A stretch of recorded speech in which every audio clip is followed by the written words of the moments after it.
Merong isang lalaki, taba na siya. Lumapit siya sa kaibigan niyang doktor. At sabi niya, Dok, kaibigan niya, gusto ko magpapayat. Sabi nung kaibigan niyang doktor, ganito lang kasimple ha, sundin mo ko. Ang pwede mo lang kainin ay ang mga hayop na lumalangoy. Yun lang. Nalungkot siya. Tapos, malis na. Eh, kaibigan niya yung doktor. Alam mo, 3 linggo na, hindi mo lang nag-text. So, nag-alala yung doktor, baka nagtatampo sa akin ito? So, tinawagan niya. Alam mo, ang sumagot, yung misis.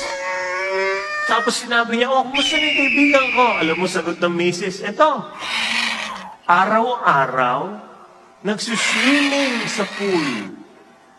Sabi nung doktor, ha? Gusto talaga magpapayat, nagsuswimming sa pool. Alam mo, sabi ng misis, hindi. Nagsuswimming sa pool. Tinuturuan niyang lumangoy yung baboy.